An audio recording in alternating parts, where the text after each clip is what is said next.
उस आदमी ने एक डॉक्टर को लात मारकर गिरा दिया, फिर अपनी उंगली के नाखून में छिपे फ्लिंट को निकाला और ऑक्सीजन टैंक में आग लगा दी। जब गार्ड नहीं होते तभी आदमी गोली को चुपचाप थूक देता। जब आसपास कोई नहीं था तभी उसने जल्दी से एक एंटीबायोटिक की बोतल निकाली।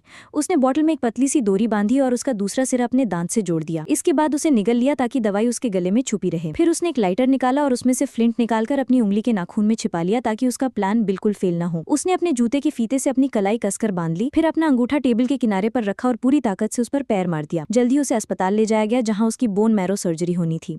यही था उसका परफेक्ट मौका भागने का। डॉक्टरों ने उसे ऑपरेशन टेबल से बांध दिया और बेहोशी की दवा दी, लेकिन 30 मिनट बीत जाने के बाद भी वो बेहोश नहीं हुआ। उन्हें नहीं पता था कि उस आदमी ने पहले ही अपने गले में छुपी एंटीबायोटिक की गोली निगल ली थी। उसका अंगूठा भी पहले से ही उखड़ चुका था और उसने धीरे धीरे हथकड़ी से अपना हाथ निकाल लिया। जब तक डॉक्टर कुछ समझ पाते बहुत देर हो चुकी थी। उस आदमी ने एक डॉक्टर को लात मारकर गिरा दिया, फिर अपनी उंगली के नाखून में छिपे फ्लिंट को निकाला और ऑक्सीजन टैंक में आग लगा दी। जब कमरे में अफरा तफरी मच गई तभी उसने एंटीबायोटिक की बोतल थूक दी, डिफिब्रिलेटर उठाया और सीधे लॉन्ड्री रूम में कूद गया। वो स्लाइड करता हुआ सीधे फर्स्ट फ्लोर माले पर पहुंच गया। गार्ड उसे पकड़ने नीचे भागे, लेकिन तब तक वो डॉक्टर की ड्रेस पहन चुका था।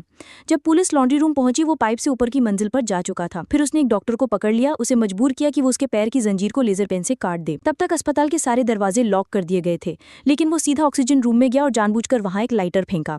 अस्पताल में आग लग गई और पूरी बिजली बंद हो गई और वो टनल से होता हुआ वहां से भाग निकला।